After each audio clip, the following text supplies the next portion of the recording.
All right, good evening, everyone. I change the name of this if I can. There it goes. Good evening. Welcome to will be part one of two of some stuff I did in 2007. I know it says stuff about Springfield because that's the majority of the rail component here, but this was actually part of a trip I took up to upstate New York. So I was visiting a friend in the capital region, and we decided to drive then to Springfield and mid-state Connecticut on one of the days I was up there. And then on the other day, which I think was Columbus Day, we did an Adirondack hike, saw some pretty interesting things in terms of the other groups of the photos, which we'll hit most of tomorrow in terms of Champlain Canal locks and some old abandoned missile silos up in the Plattsburgh area. So it's not entirely a 100% a rail thing today. Trying to get this pre-positioned to where it will need to be, which I forgot to do. Where is this? There it is. So anyway, we're going to start right up here in Springfield, Massachusetts, which is surprisingly close to the Connecticut border.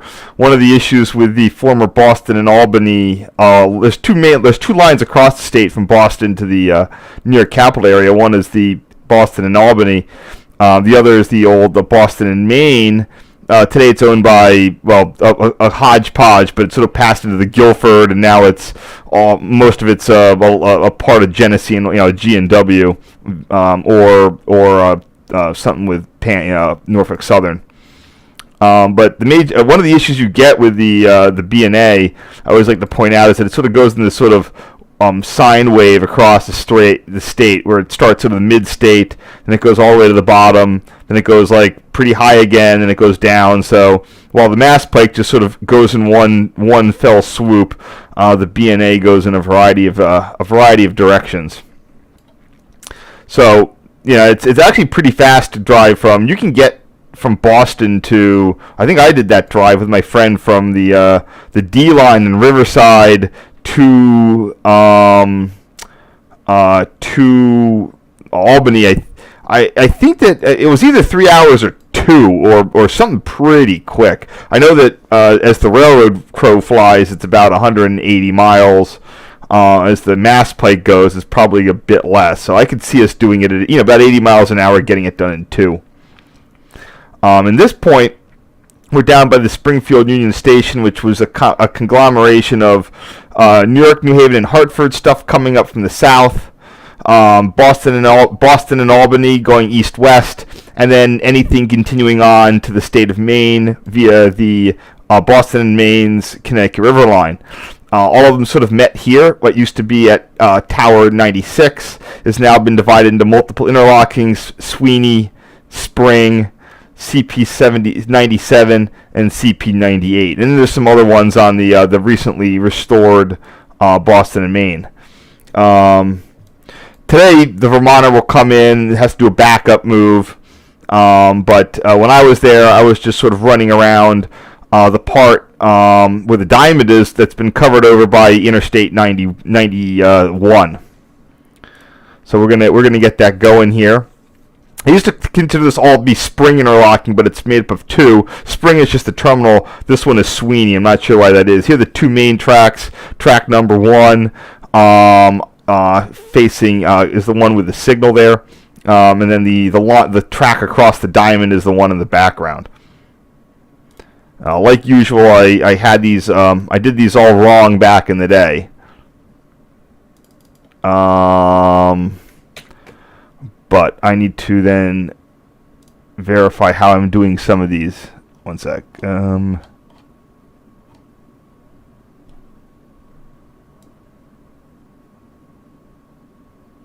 Okay. Just checking a couple things.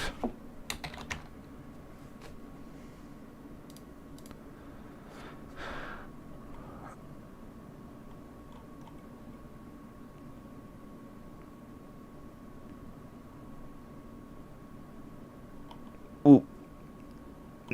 Mainly, I'm just checking my naming conventions before I start. Okay, Sweeney is the name. So, again, this used to be all part of.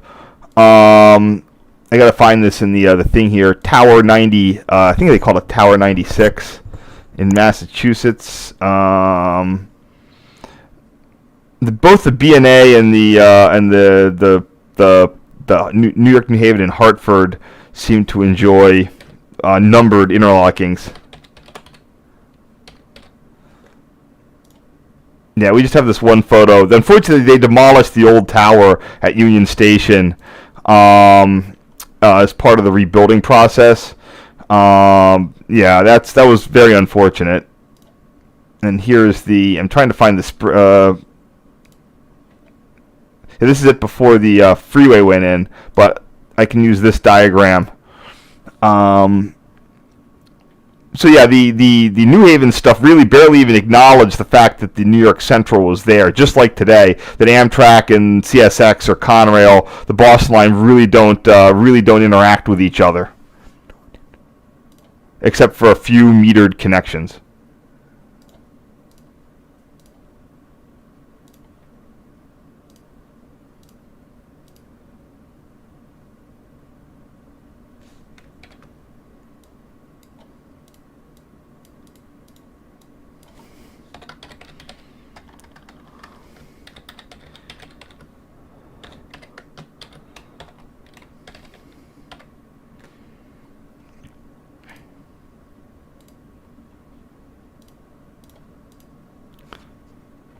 This will be a shorter thing today, so anyone who has had something better to do tonight, it won't be. This is going to be a shorter set. It's going to be 2 nights of shorter sets, only about 30 each night.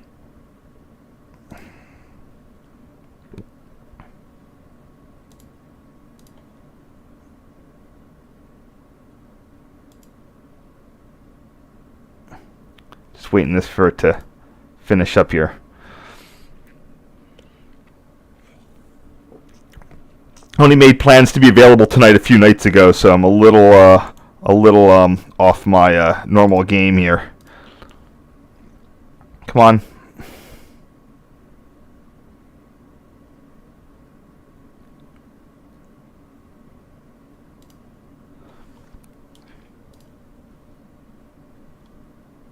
Okay, there it goes.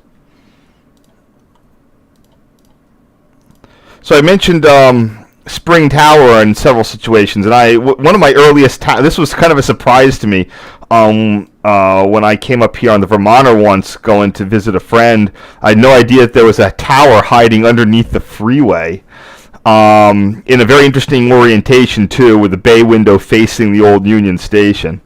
Still there today. Here in 2007, it had recently gotten some fresh paint to cover over any graffiti. This is SSE 274. You might remember the New Haven uses the SS for signaling station prefix. The 274, I would like to say it's a milepost, but we're not even close to 274. I think 2 is the line number, and 74 is the number of miles. Yeah, that's going to be it. So it's like line 2, or main line 2, milepost 74. The main line, it's sort of like the way that Metro North does it these days as well. That you don't have to quote me on that, but I'm pretty sure that's how it works. You can also notice the old shields that have the remains of the 274 number right there. And of course the Amtrak spring. Here in 2007, it looks like the lights are on. I'm not sure if anybody was home, but the doors were locked, so I wasn't really able to get in there to snoop around at all.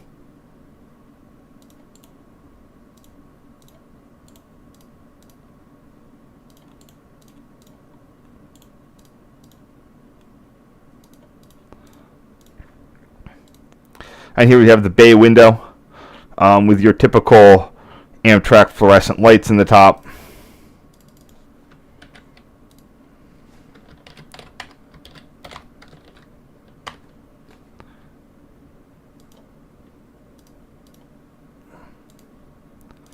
Despite the brick, I think this tower is largely, a lot of these New Haven ones were really in the bones of them, were poured concrete, as was the style at the time.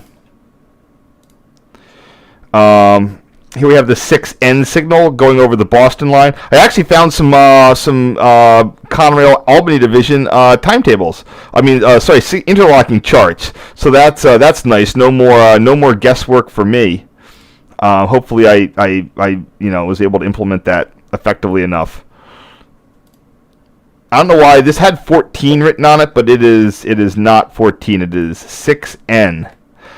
Today, all of the searchlights on the former Boston line, at least in this area, have been replaced with various forms of either unilens or the SafeTran crap that goes up everywhere. I guess this is one point in the on the Boston line that doesn't need any snow sheltering stuff in here.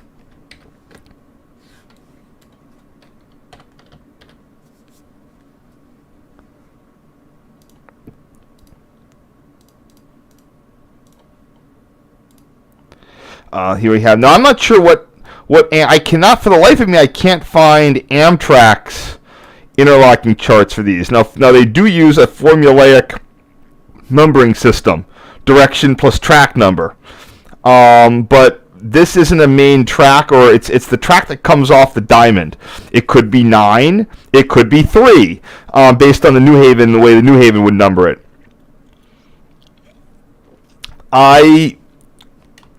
Unlike Conrail, where it would be made like 2EA or 2E-1, Amtrak doesn't do that. So this would either be like a 5S or like a 9S, but I'm just going with 3. That just seems to be the most logical one there.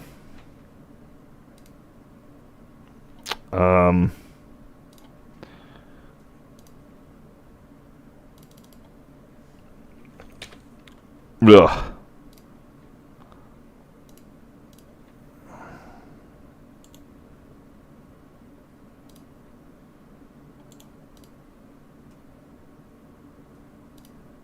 Huh.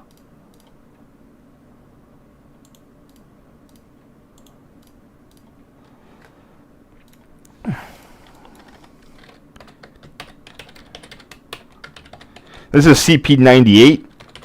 The old tower is 96, but Conrail put interlockings on either side, so you have a 97 and a 90. Actually, I'm not sure. Yeah, it wouldn't be. Why would there be a 96 and the two after that would be 97 and 98? If you think it'd be 90, 90, yeah, 90 like,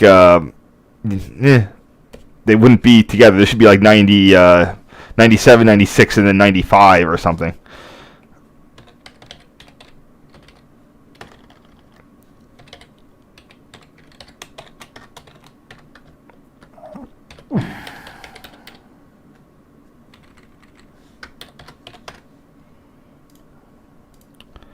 These searchlights held on for a good bit of time under the CSX regime.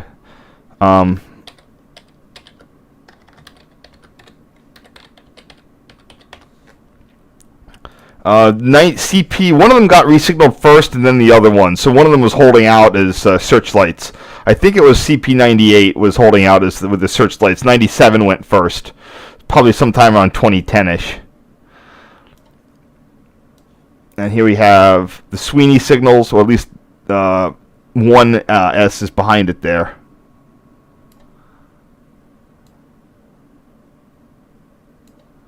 It's a really neat area to get into. Unfortunately, it's become a little bit harder to access.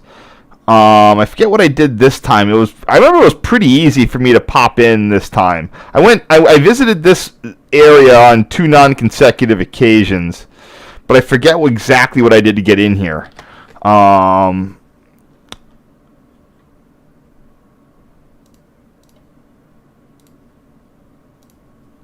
So let's see. We got 3S.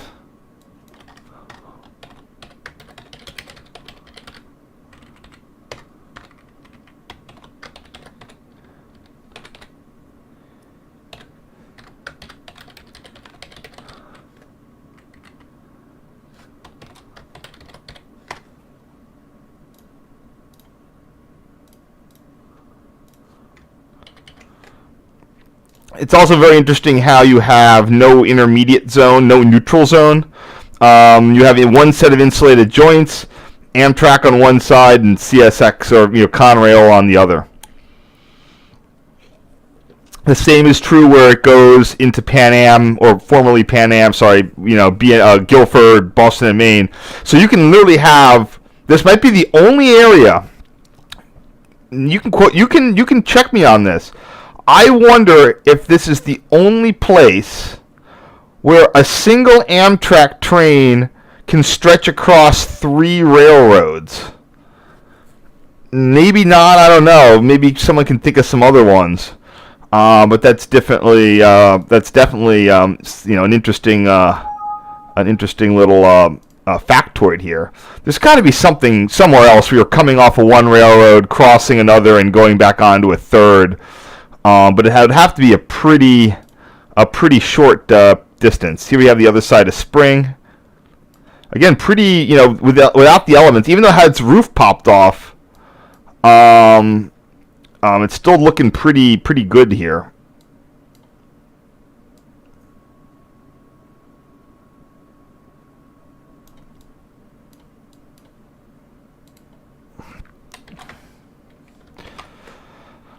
I'm assuming that this is now a signal maintainer's hangout or crew sign-in location. There's ample parking for their vehicles nearby.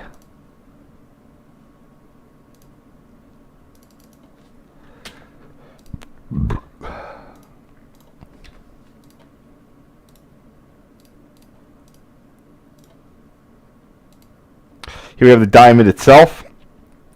I do not believe it has been converted to anything like a flange, right? One of those low-cost, low-impact diamonds.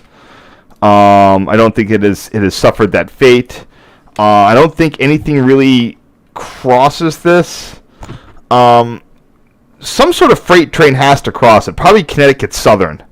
I don't know exactly how. I don't know exactly how. Do they come across? And then they make the Y. Is there a Y? Then they make a Y move to get to Springfield Yard.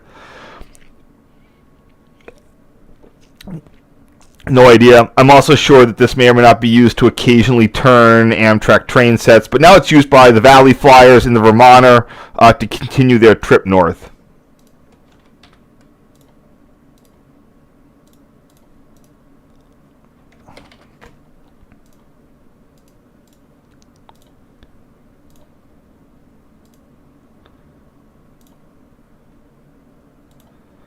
And here we have the double bridge over the Connecticut River. There's a nice little bike trail that's present there that I've never really used. Wish I should have. Also, you can see the old searchlight signals there and there. Those are now Unilens.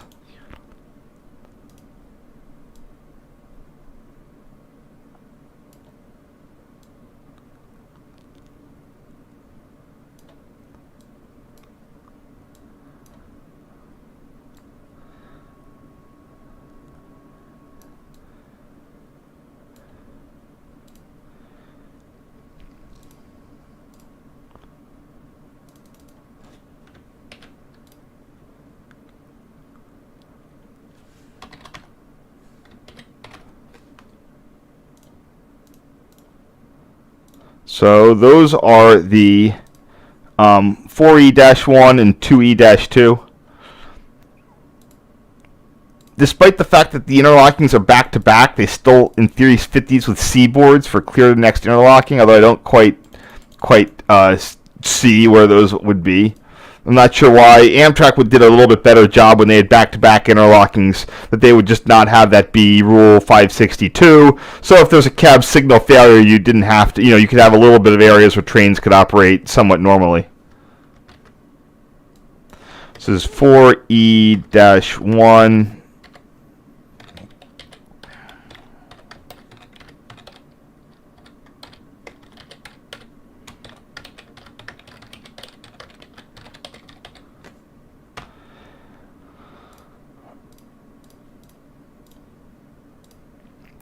And here we have, where is this? Oh, this is just continuing on. That is this signal right there is controlled by, at the time would have been by Guilford. That other one, its opposite, would be by Conrail. And then all of that is to then enter Amtrak track, controlled by yet another dispatcher.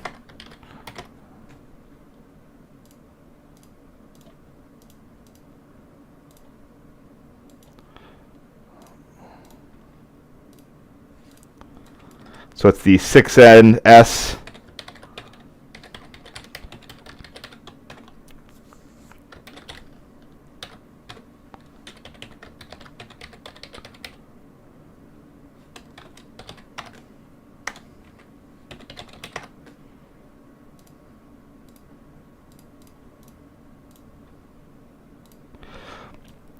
Here we have the 4E-2. You can then see the more prominent clear to next interlocking signal there.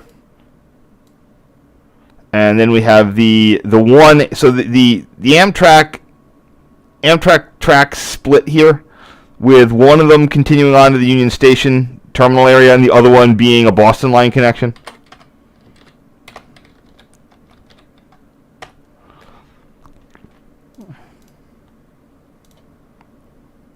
So that's the 4E-2 and then the number 1 switch right behind it.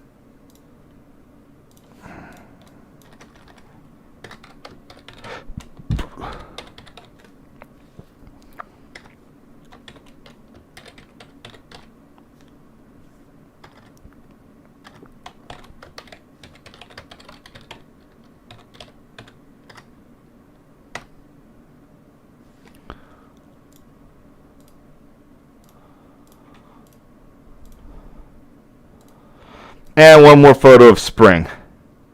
So I got most of the full coverage around it. There's some better quality art there on the door. I'm not sure if that's intentional or a freebie from the locals.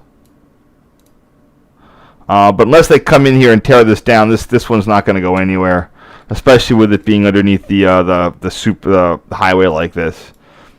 So it's not going to get damaged, suffer a lot of weathering.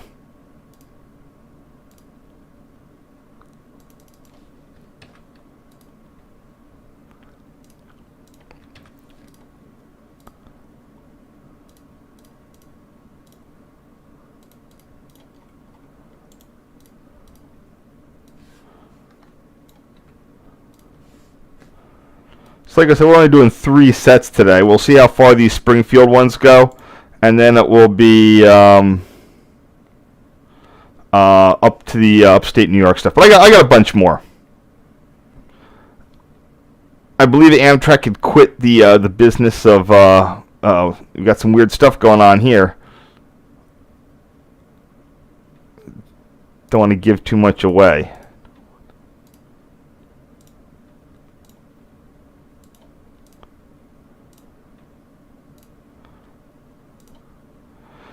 Here we have milepost. Yes, I don't know why it's SS. Oh, yes. The numbers on a New Haven tower are not mileposts. They're sequential. As you know, it's mile 1, 2, 3, like every block station. And when you're wondering why did they have so many? They had 70 interlockings, 80 interlockings. The New Haven was, I'm not sure if the PRR went this route. I think they kind of did, but there's a lot of weird stuff. It's interesting how you have much more salience or knowledge of there's much more knowledge out there of early British signaling, because they're still using early British signaling in Britain and other places in the world with manual automatic block, or not, as in ABS, but manual. Here we generally got rid of that, and manual block is I'm giving you access to 10, 20 miles of track, not I am doing telegraph codes to give you access to 1 mile of track. But that's how the New Haven was running. I think the PRR was actually running that way for a while into the 1890s as well, but they really zapped any vestige of it. So when New Haven has, like, New Haven being signaling station 74, 75, there were 75 of those between New Haven and New York. Every mile you would have a dude in a tower doing manual block operation. New Haven was a bit of an early adopter, which is unfortunate because then all the investment was for naught. But here we have the Springfield line, milepost 62.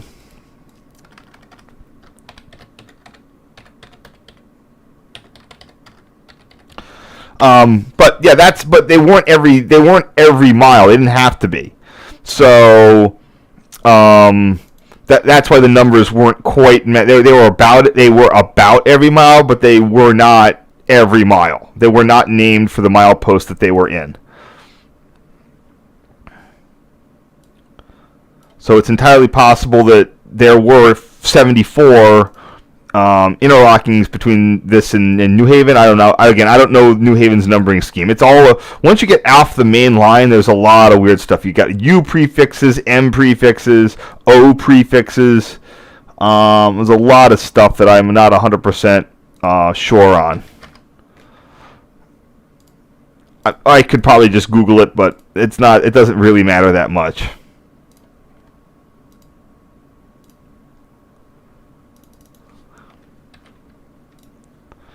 At least these are really better. I'm doing a lot better than the ones that I'm replacing here. That's always a good thing when I feel like I'm doing a service to the old photos by giving them a little update. So here's the old mail lead. I can combine. I have a whole bunch of more modern photos up of Sweeney of the area. So I think, interestingly enough. Let me pull up another thing here.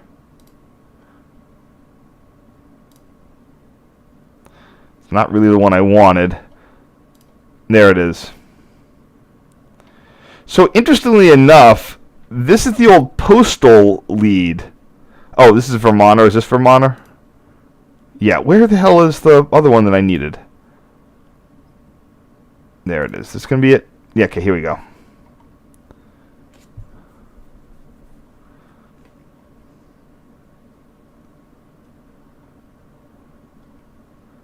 Here we go.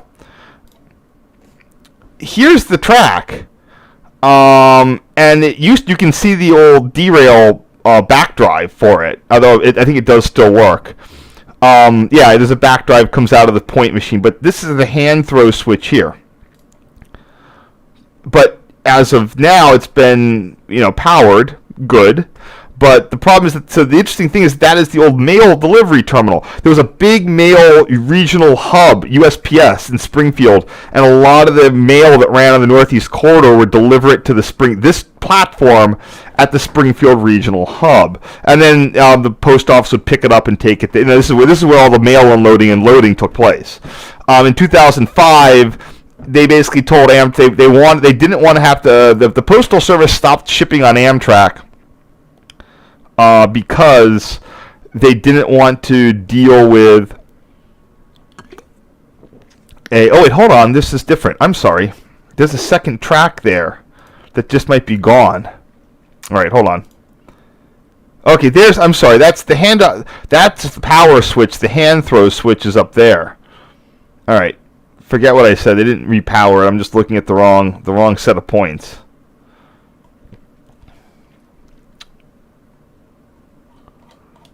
What the heck? Oh, this is more goddamn Vermonter.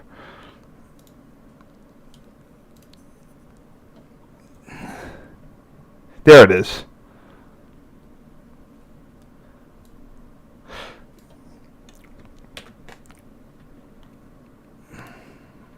So the question is, was there another power-operated switch down in there? Either way, so the issue, again, regardless, this was the Amtrak's point of delivery for the mail.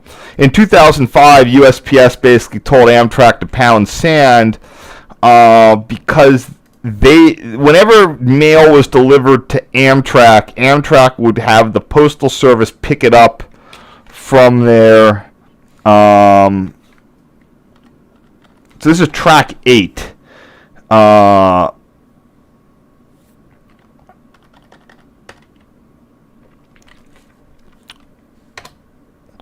So they would tell Amtrak to go pick it up. Or the Postal Service would come pick it up. And what the Postal Service got, I think they just sort of got tired of that. They wanted, when they contracted a shipper, their policy was that the shipper would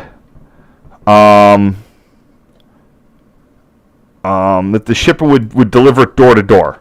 So basically, just the post office was told its shippers, we want it delivered door to door, and Amtrak wasn't in a position to do that last mile a bit, because they would have had to. Okay, so this is the 21 switch, and the other one's the 13 switch. So again, all these switches are numbered according to the tracks that they serve. So that's the 2S dwarf. The one in the middle, in the foreground, is the 12, what I'm calling the 13 switch, and the one behind it, the 21. You can look at the diagrams to see which number goes first, how they're sort of doing the is it a 12 or a 21? So plus 2S plus the 21 switch.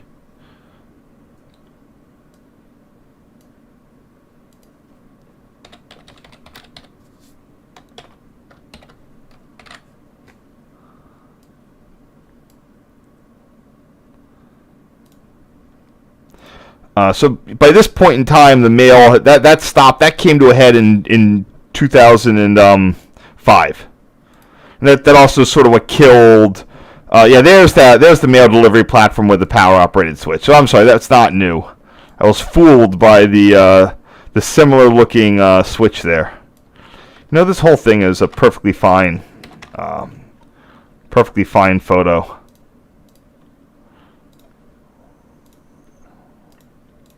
Damn it.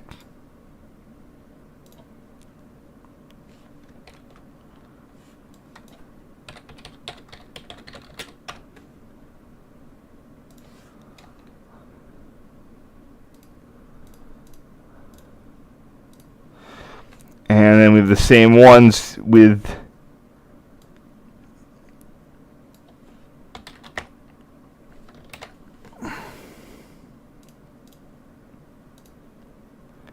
with more digital card space came a lot more photos of less crowd pleasing things. So we have the 21 switch, that's the M23 plus the points, the 2S, and then the 13 switch.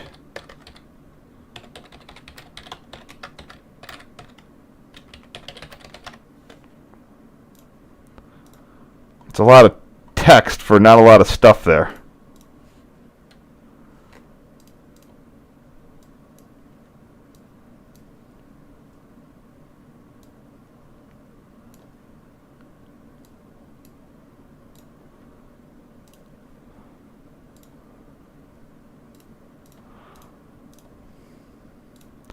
Okay, now we got to talk about. Now we have a little talk here. So, a lot of people have heard of those things where you go buy a silo. Usually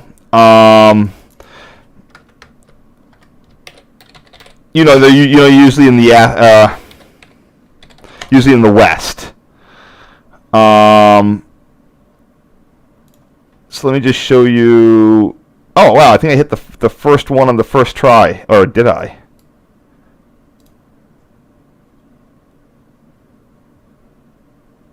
Okay.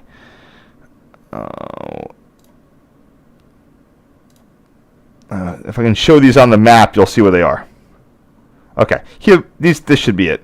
Silo. How many are there? 1, 2, 3, 4, 5, 6, 7, 8. Not all of them, I think, are going to have the requisite. Some of them are missing them. Okay. Whenever you hear people buying these things, they're typically out west, and they're typically Atlases. The reason was the Atlas missile, as you might know it, that's the one that put John Glenn in orbit, used very, very, very early ICBM. The first things literally had them on platforms down at Cape Canaveral. Later, they had what they called a coffin style where they were raised up from a container. They were liquid cryogenically fueled, so they couldn't be stored fueled. They had to be fueled before launch.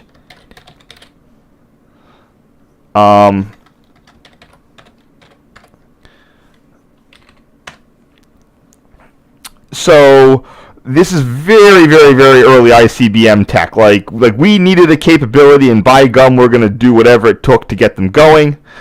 So the A-Atlas, first full-scale prototype, hold on, 8 test flights in 57, 58, all from Cape Kennedy. Not sure how many of these were built.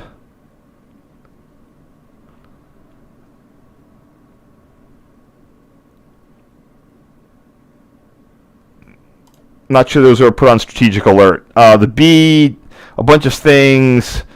Again, the C Atlas, the third prototype Atlas, more refined. I'm sorry, I'm looking here. Okay, those are all 3 prototypes. Atlas D was the one that was operational. Interim capability 1959. It's crazy how late we went before the world sort of got intercontinental ballistic missiles. They were put on open launch pads at Vandenberg. Completely exposed to the elements. 3 missiles were serviced by a gantry crane. Okay, that's the Atlas D. No hardening at all. Atlas E was put in these things called containers. Most of the silos that people have are these things for Atlas E. Because they were put in these giant semi-above ground concrete buildings. And they were only operational for a few years. I'm trying to see when they were stood down.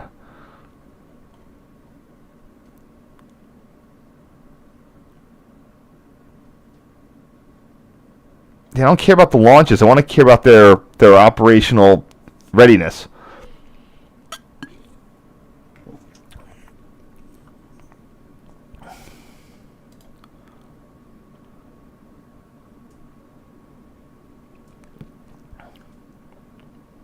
Okay, here are the ones in service. We had a max of 30 Ds and 62, but they were out of service by 64. So again, they were in service only between 59 and 63. Atlas E's, which are the ones in the container. D's and E's looks like they were in containers. And that they only had 27. And then Atlas F's, those are the ones that they finally put into silos. Most of the silos were located. Here's your little handy-dandy little map here. Most of the silos, of course, they're in the middle of the country where all the missiles tend to go. But there was one group of them around Plattsburgh. So that's why there do exist missile silos. These are the only missile silos in the United States that are east of the Mississippi. There are a bunch in Missouri. There were a bunch in Arkansas. But there's nothing else. These are the only ones that are east of the Mississippi River. And they were pretty much all out of service by 1960, end of 1964, when we had like Minutemen, like better, stuff that's way better. After its retirement they were finally out by 65.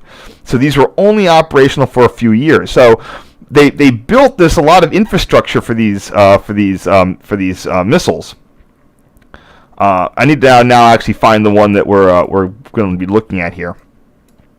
They built a lot of infrastructure for them. Is this the one? I'm not sure.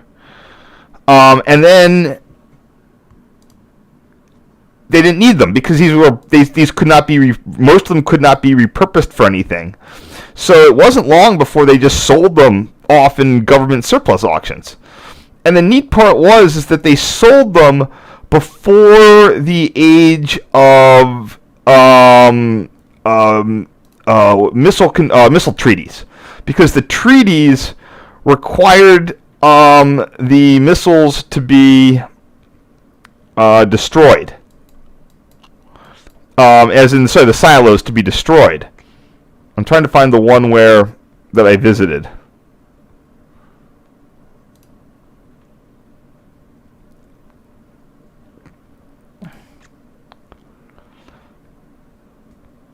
So if the silo can't be destroyed or has to be destroyed, they can't sell it to the public. So the only ones that are available that are houses or venues or whatever you want to have them are these few that were retired before the 1980s and the various treaties. So I'm looking for a specific one. They're in this ring around Plattsburgh, and I visited like several of them.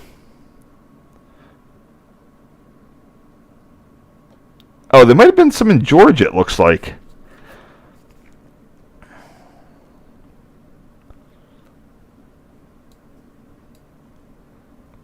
I wonder if this was the one that I popped by. This looks like it's actually under some dude's house, and he's got like a runway. Yeah, there's a runway there. This is the ultimate prepper right here. And that might have been the one, because I could have sworn I posted the photos of it. Come on.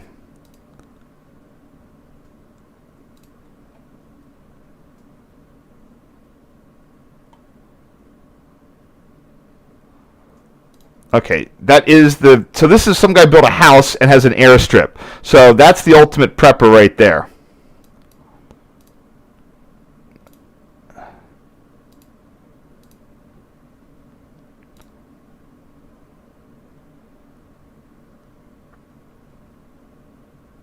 So I remember tagging all of these. I just need to find the right one. It's going to be the last one that I go to, I'm sure.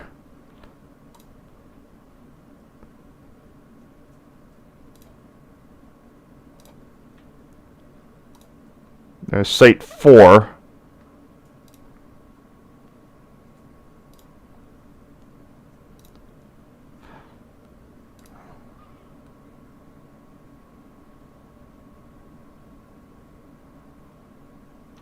Well, that's darn peculiar. Hold on one second.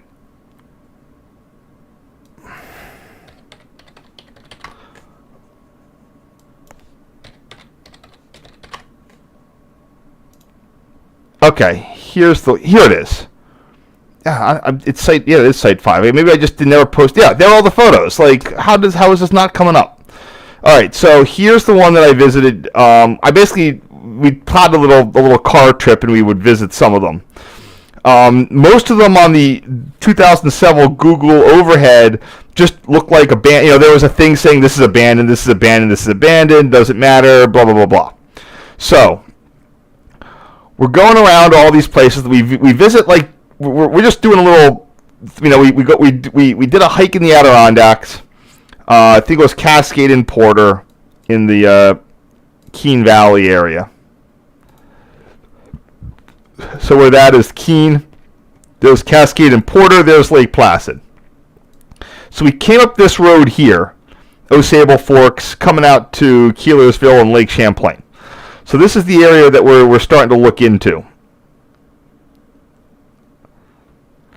I forget which other of the silos, what order we visited them, because I'm pretty sure we came all the way up through Plattsburgh, and then they came back down 81. But at the same time, this does feel like something we did first. I can't remember. Either way, we come up here on the road, and the first 2 or 3. We didn't catch them all, but we went to a couple of these sites. They're all just looks like a field with a Quonset hut, a field and a Quonset hut, a field and a Quonset hut. Like nothing at these places above ground. I'd been to a lot of AT&T bunkers, so there was at least have some neat stuff with them. These had like nothing. The silos are impressive, like 100 feet deep, 80 feet wide.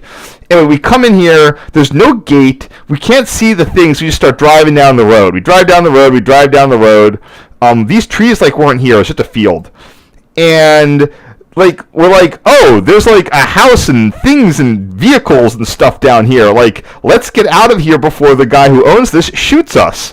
So we're in the act of turning around, and a guy comes out, and instead of shooting us, it was actually an artist. and he was the caretaker because it was bought by a French Canadian who wanted to turn it into a multi-level rave venue. So if you pilot your browsers to, since we're past this stuff, I don't need a lot of these anymore, to siloboy.com, one word. I think it's dot. It might be dot. One SILO boy, just one. You'll hit the guy's website. It is a .com, and it's an old Web 1.0 website. This. I'm not sure what's going on with this, but if you click on the, hold on.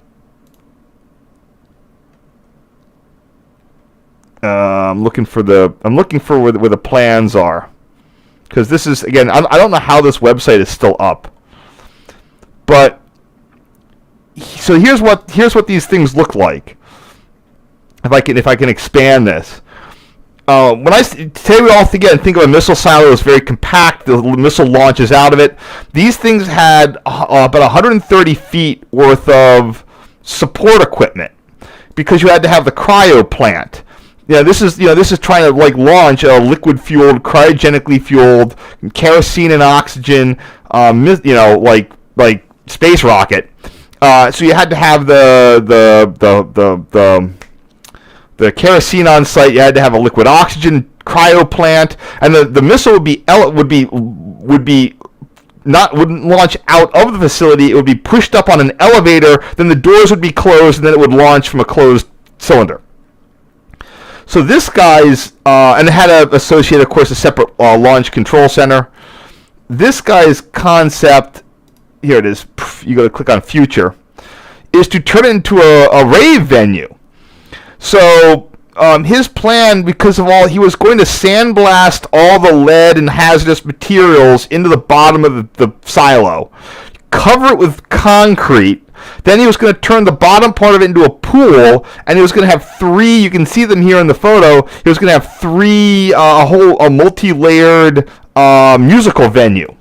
So he was going to have whatever, you can count all the levels here, and then there was going to be the whatever. So it was in the process of restoration when we got there. So I'm sorry to go on about here, but it requires a bit of setup. Oops.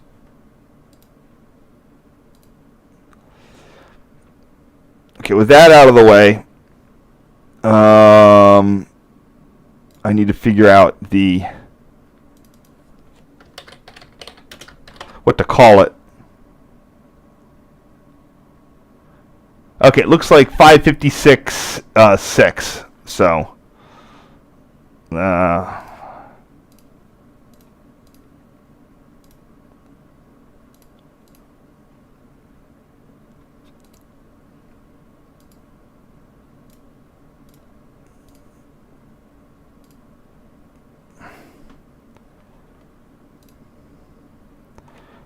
don't know why these are all out of order here. Okie doke. So I assume that the stuff's there. You're welcome to go find it if you don't want to get shot. It was funny because when the guy offered us a tour, we're like, this guy could take us down to this place and murder us, and no one would ever know. But at the same point, it was really, really cool. So we just were like, I didn't have phone.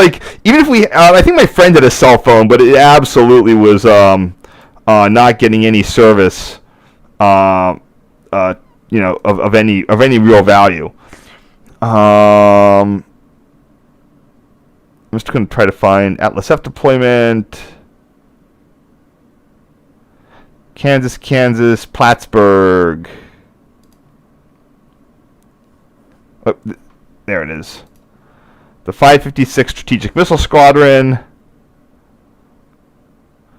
Oh, yeah, here's all the missile silo locations, and here's the little map. If you go to the 556th, there's 556-6. And it gives you all the little locations. It's a really neat little thing where they all are. And there's one, the Canadians must have loved that one that's right on the border there. So, yeah. So this one, is this 556, 556, yeah, this is, sorry, 556.5. 5 is the one that I was visiting here. Wasn't -6. It says it was -5. Yes.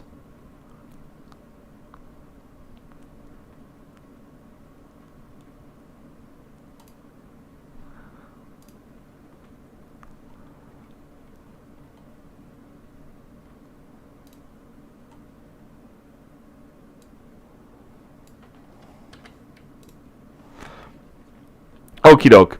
Anyway, the guy again, the caretaker guy who was a glass artist. He did a lot of blown glass work. He wasn't the owner.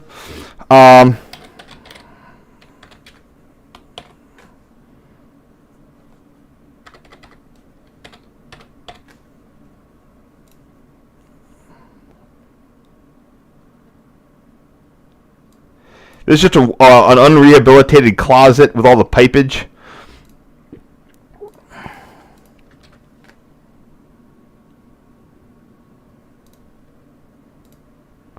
So again, sorry for going on and on about that, but now we can get back to the cool photos.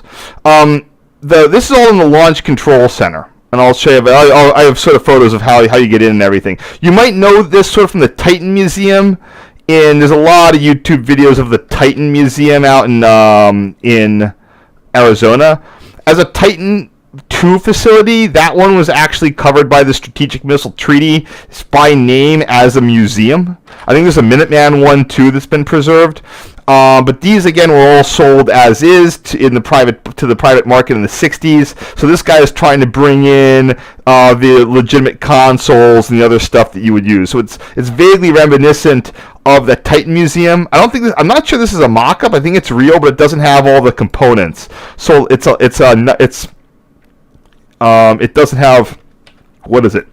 It's not it's real, but a lot of it has been, mocked up due to missing parts.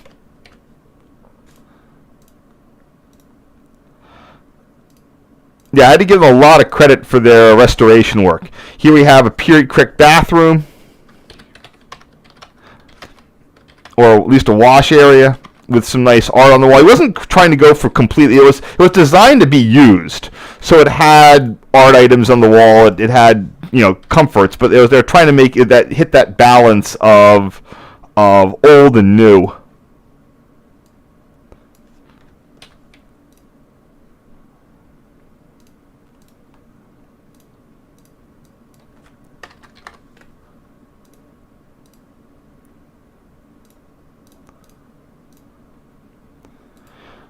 Here's the central cone.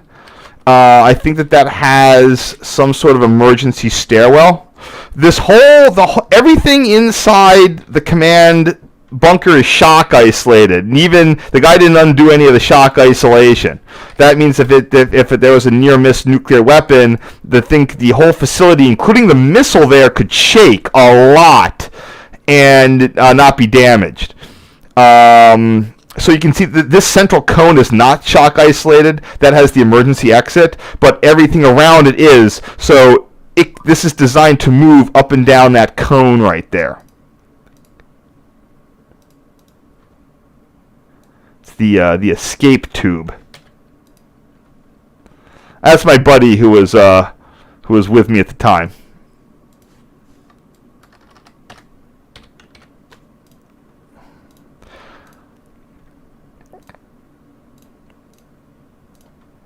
And the crazy part is this was all built and only used for 4 years and then completely discarded. Today I would have had way better photos because I would have had a phone with night sight. But back then I was just going with my second generation digital camera. A lot of the photos, you see my blurry friend there.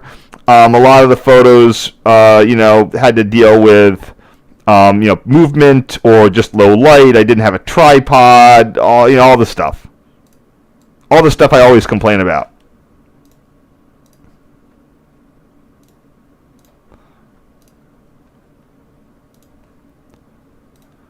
And here's the top of one of the shock isolators. This is what holds all of the living space in the command center, everything is hung off of these giant hydraulic shock isolators. In the silo part, although the silo was completely gutted, in the silo part that was gutted, the shock isolation was still sort of, you could see it, and they'd taken horizontal I-beams and driven them 100 something feet into the granite, into the Canadian shield of the Adirondacks, and then at the end they just attached these giant springs. Then everything inside the actual silo itself was suspended on the giant springs. Again, that was there was no way I could get a photo of the actual silo, just because there was nothing there. It was a black hole. You came off on this little platform with no safety railing, and you looked down into this void. It was spooky. You know, you didn't want to take a wrong step. You didn't even want to look over the side that much. But there was a flash, nothing. It just was so deep and so black. Because the silo doors were propped open because the hydraulic rams had been sold for scrap. They had not been scrapped. They knew where they were, but the scrap dealer wanted $20,000 for them. So the guy was still trying to go and buy the hydraulic rams to make the doors work back. So the doors were open, so there was some light in there, but not really enough to really see anything. So again, we've come to the end of this this little chapter here, but we're going to go on to the next one real quick. Okay, never mind. I see where this is going. There we go. Get rid of those guys.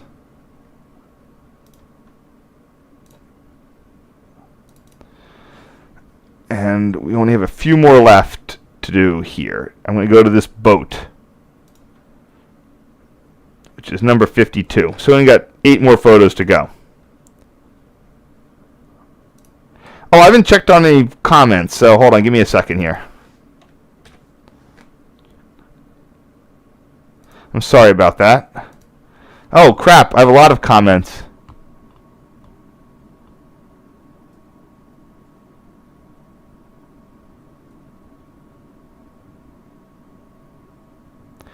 Yeah, the freight segment on the New Haven, which is south of everything, is now pretty much gone, although you can see some remnants of it. The main yard in the area, I think, is the West Springfield yard, which is the B&A. I don't know Amtrak's current freight patterns where the Connecticut Southern Railroad goes into. Another G&W joint.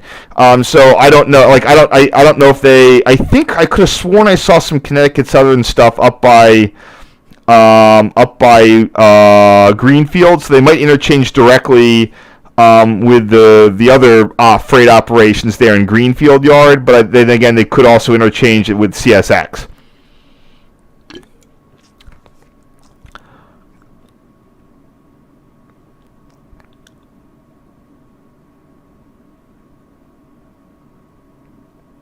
Now, interesting that Metro North has some chargers ready. Hopefully they can run more on third rail. Oh, so yeah, just so you brought that up, New England.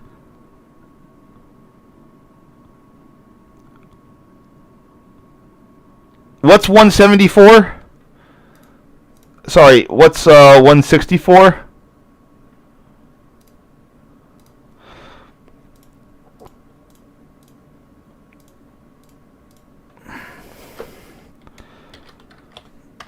So again, here's another picture of one of the cool shock isolators. I don't know if I had a flash going or what, or just trying not to look like an idiot with flashing everything. Again, there's the real wall, and you can see the gap between the real wall and then the thing that's being suspended from it. Really cool. But at the same point, the guy there's a flat screen monitor there, hanging up.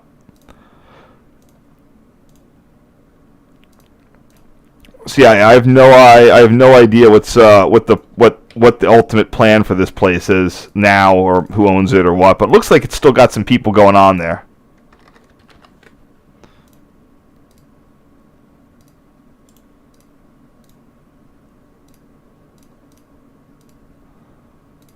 So here we are above ground. This is the ventilation or emergency escape hatch from the command center. Those are the actual blast doors where the missile would rise up from. They've installed a temporary roof. That's also what the guy needs to get the hydraulic rams back from. I mean, again, at the time. The Quonset huts are original. Most of these facilities had Quonset huts above ground. To the extent they're not necessarily original Quonset huts, but they're Quonset-y enough.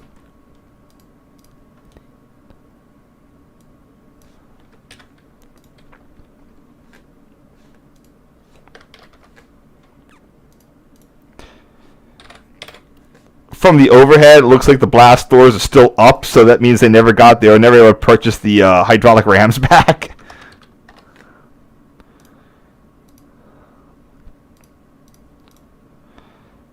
Well,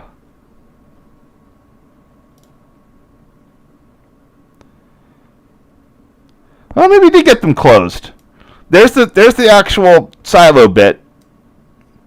The emergency escape hatch and stuff was over there. There's a lot more growth going on than there was. So maybe he did get them closed.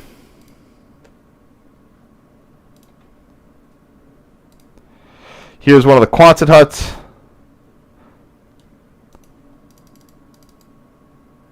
Yeah, the guy also had other collectible military vehicles. Nothing tracked I didn't see, but there could have been. See, there's some sort of truck, probably like an M35 back there.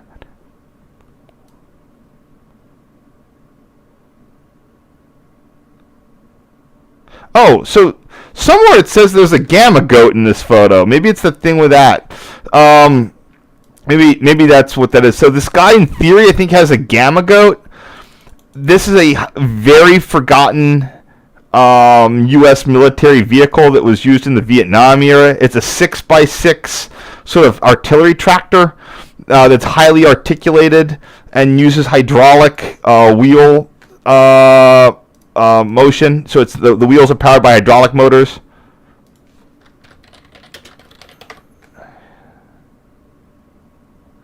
I think that's what it looks like. So that's the little Gamma Goat trailer, and it's pulled by this thing. Apparently, it had noise issues.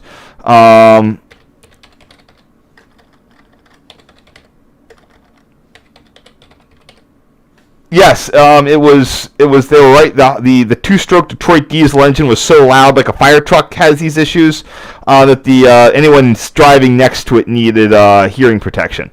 But again, this is not a vehicle that like you ever see in anything. They built 14,000 of them, but they had problems.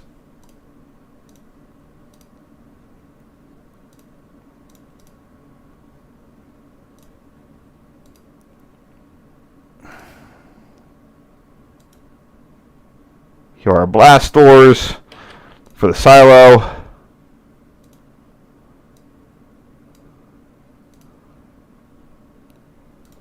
This plate right there is where the hydraulic thing would attach to.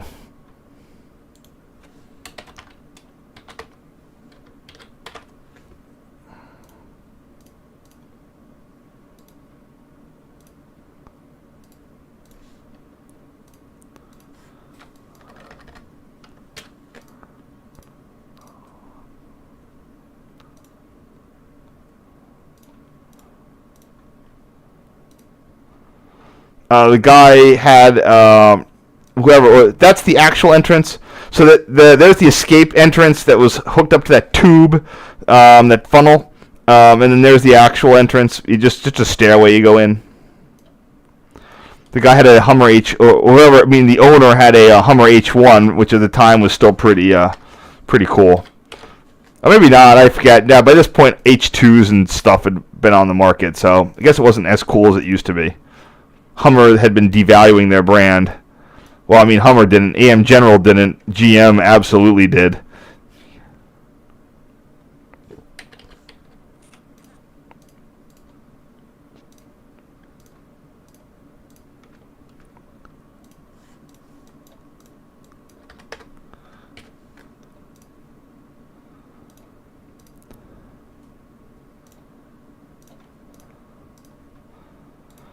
Okay, so here's one of the other ones. Let's see which one this one is. Oh, hold on.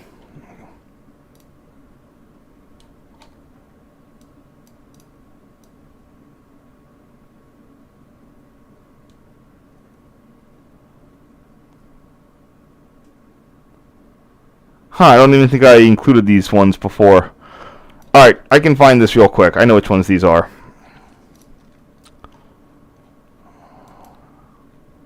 It's the one that's right near town. Or a town. Probably this one right here. That's a little far off the road.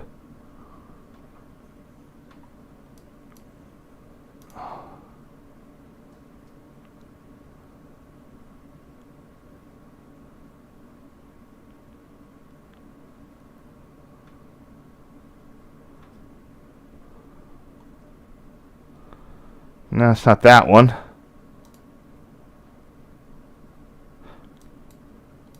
Nah, it's a little bit far.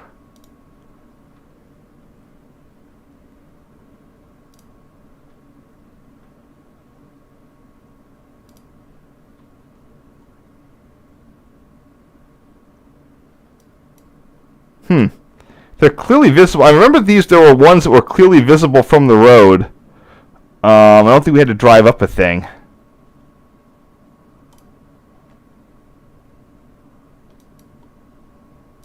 Because after we drove up the first one, I was like, alright, we're done with driving up roads. Site 6? No, that's 7? Nope. 10?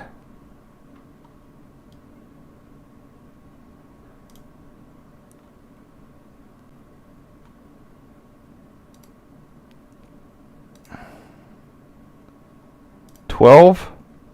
That's it. I think it's 12.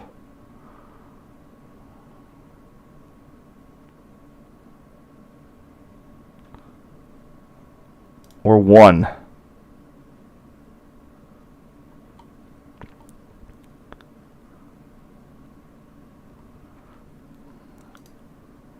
Oh, nope, it's not 1.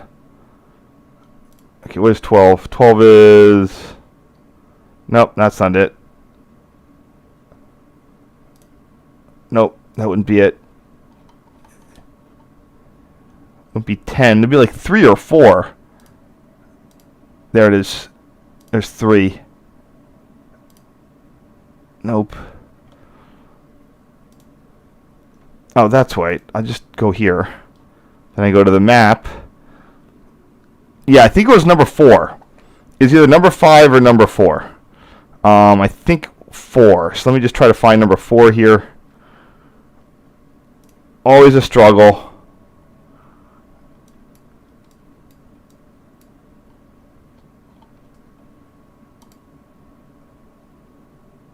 There, site 4.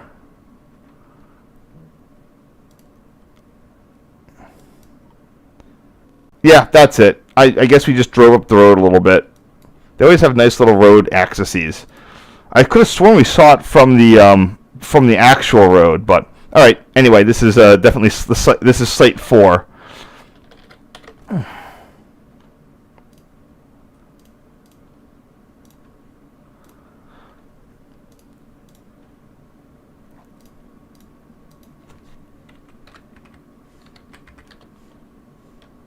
Sorry about that delay there.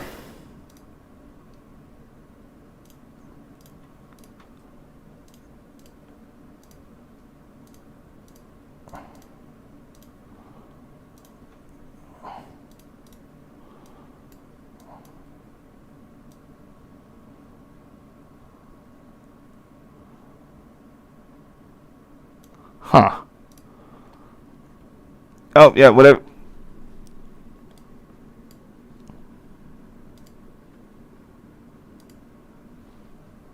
And that light leak thing there doesn't look very seamless, so I'll just get rid of that.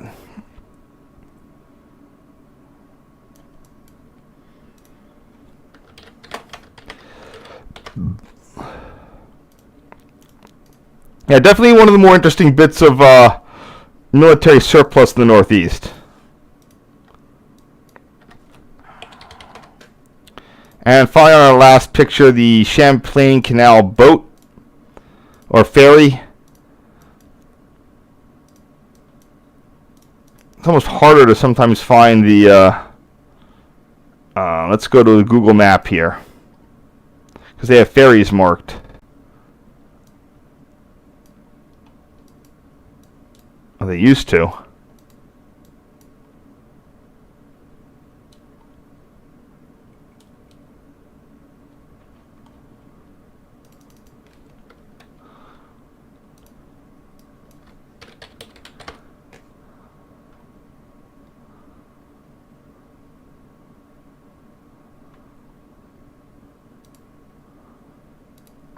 So that's the boat. The question is, where is it?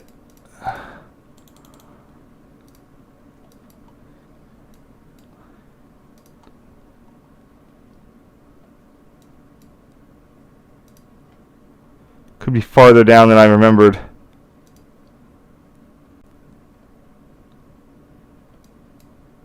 Yeah, there's got to be ferries crossing Lake Champlain. How can there not be? Oh, there's that one, which I don't think we were past Plattsburgh.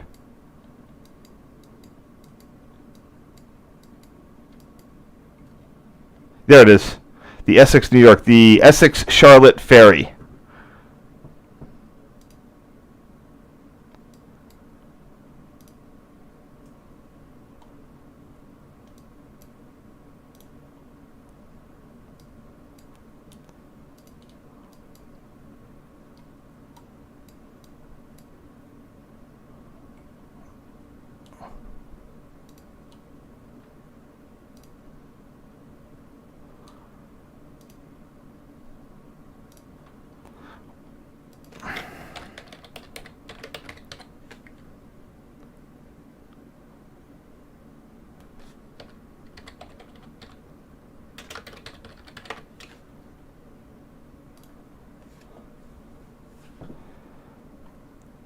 What is this? Vehicle ferry, 13th large of the lake. Is this private?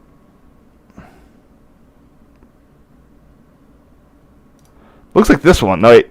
Let's see. Nope, that's not it. That's probably it.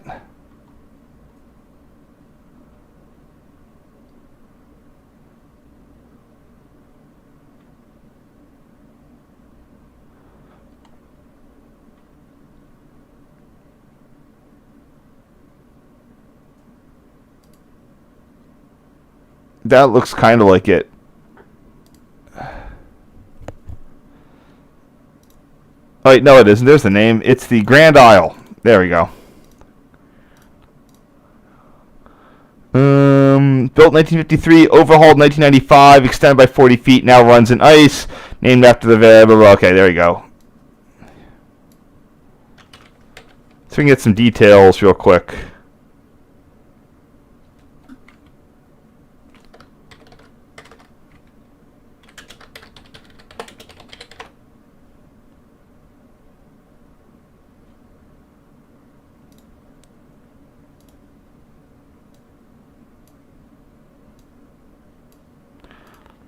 Pretty good, looks in pretty good shape for 1953. That is likely means we might get in luck and it might have a cool railroad style diesel engine.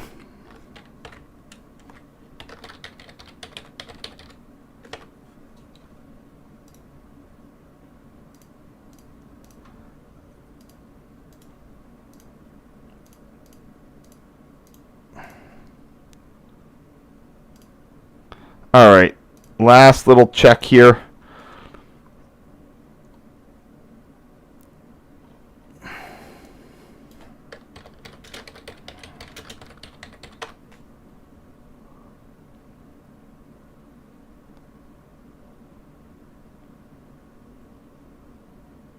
Yeah, there's too many boats named Grand Isle.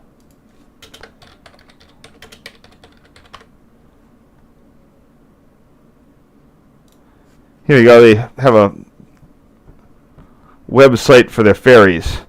Maybe they'll tell you what's in them.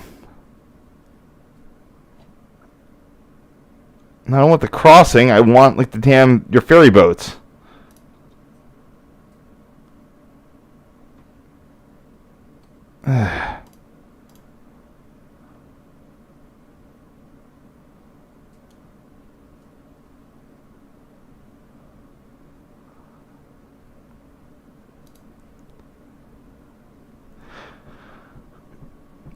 Caterpillar 3412E 500 horsepower engine. Probably replace what was ever there before. Oh no, they just had Caterpillar crap before that. Nothing wrong with Caterpillar, but not a rail. Alright, that's all I wanted to check out. Thanks for watching. Hope that you're whatever. I'll be back tomorrow, and tomorrow we're going to be doing some Lake Champlain locks. Again, I know it's not railroad stuff, but there's a lot of neat things with these Lake Champlain locks. They're a lot of the control equipment's still there. Really, also the Mechanicville hydroelectric plant. A lot of neat stuff. So definitely come back. I know it's not completely rail, but it's interesting. All right. Let me see if anybody has any additional questions here. Nope, doesn't look for it. Anyway, thank you so much. You guys have a great day. Wait, did I ask what's going on? Okay. You all have a great day, and I'll see you tomorrow. All right, later. Bye. Oof.